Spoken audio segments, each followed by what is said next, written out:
Thanks, folks. Thank you. Wow.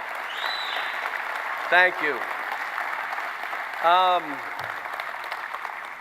That's a great ovation before the season starts, right? That's what happens.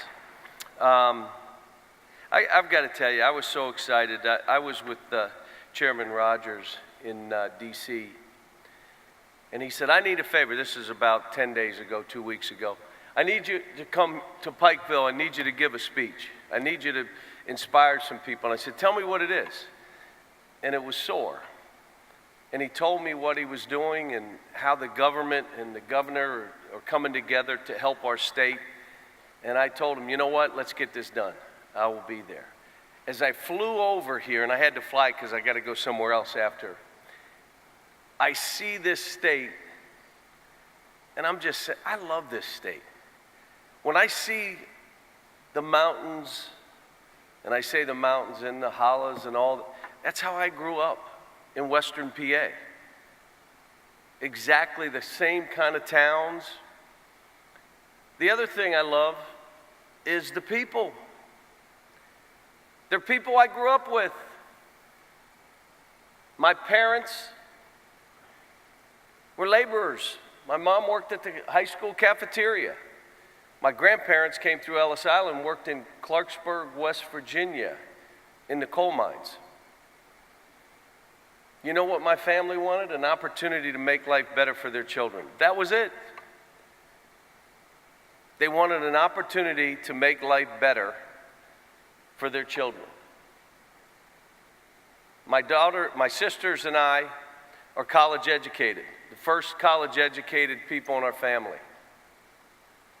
My daughter, my son's here, where's Brad? Is he around here with me? Came in, is he in the back? Yeah, he's on his phone. Would that surprise you? My daughter, Erin, is a doctor. Now you think about it. Grandparents came through Ellis Island, worked in the coal mines. My parents, laborers. We get a college education. My daughter becomes a doctor. That's what you are trying to do. I've got to tell you that any business leaders that I meet with, and I'm blessed to be the coach at Kentucky, so I'm able to have those kind of meetings. People, tell me about your business. How many employees do you have? I just met, and Governor Bevan and I were just talking, he did a wonderful job to get a company here, Brady Industries, down near Ashland. Craig Bouchard and I talked 40 minutes about what he's doing for his people. He's going to have 1,000 employees. They're using the community college to develop the skills they want, and if you have a B average and develop these skills, you are guaranteed a job at his company. Are you kidding me? I said, what's the average salary? He told me. I said, what? I want to have 3,000 employees. You know, it took 30 minutes before we even talked about what he was building. Hey, by the way, it's going to be aluminum, coach. I didn't care. I mean, it's about people. Last night, I was having a sandwich, and a guy comes up to me and said, hey, they're moving another business in the corner here. DV8 Kitchen. Really? It's a new concept? Yes. Giving second chance opportunities. I said, what do you mean? Well, people that are going through rehab and want to have a second chance and have an opportunity, a third of the workforce is going to be doing that. They're going to teach them workshops, and more than just employ, teach them different areas of this business where they can go on and do their own thing. Really? Well, I had to call Rob Perez and say, tell me what you're doing. Why would you even come up with this concept? He said, because when I was 25, I was in rehab. Now, if you've been to Lexington and seen Soul Food, or Soul Good, those are his restaurants. And he's doing really well, and he and his wife want to give back. Again, R.J. Corman passed away a few years ago. He and I met. So at one point I said to Rick, Rick, you're sick. you know you have a short period of time on this earth. Why wouldn't you sell your business? You know what he said? Because I don't know what they'll do with my people.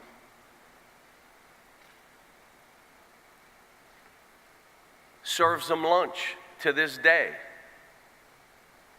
Health and welfare. They have a health club that he built for his people. Are you ready? He passed away, I think it was probably 2 years ago. They've doubled their employees. The business is thriving because true servant leadership, he stepped away and they came together and worked for each other. That's what's happening here. When I talked to Craig about why Ashland, you know what he said? I'll tell you what, you have great disciplined workers. And I don't have to take them from another company. There were some businesses in this, and I said, well, what do you mean by discipline? He said, coal workers are disciplined workers. You talk about coal workers, he said, you're a coal miner, you're a disciplined worker. And you know what? There are disciplined workers in this state that I can take advantage of. And I can teach them and train them and bring them in with me. Now I've got disciplined workers. You think about that. That's our state. You want to know how I would equate to what I do? There's a couple pieces of this. For me to do what I do at Kentucky, how many of you were mad when I said players first? How many of you were mad that first year when I said this is one of the biggest days in the history of this program? 5 guys got drafted in the first round, but we didn't win a national title. How can he say it's a big day? Raise your hand if you were mad. Go ahead. Don't be embarrassed. Okay, now you look back on that time and you go, wait a minute. We did win a national title. We've gone to Final Fours. These kids are benefiting, players first. And it's not hurting us, it's only helping us. But, let me say this, business has to succeed. It has to succeed to be able to help. So Rob Perez from So Good said, Coach, now we gotta do well at So Good, so as I get this going, I have the wherewithal and the ability to help and do things. For me, we have to win. We have to win. We don't have to win well, to you people, yes, we do have to win every game. We have to win most games, and especially the last game. But by doing that, it gives me an opportunity what I want to do for these kids. But I'm going to say this. Coaches win ball games. Administrations win championships. Craig talked to me about the governor of our state and what he did and how they worked together to make that business a reality.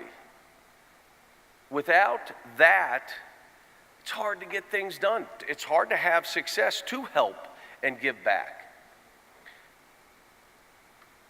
What I tell my players, you are responsible for you. I'm not responsible for you. You are responsible for you, but I'm here for you. I'm going to love you. I'm going to teach you. I'm going to give you every tool you need to succeed in a big way. But I can't do it for you. I don't have a magic wand.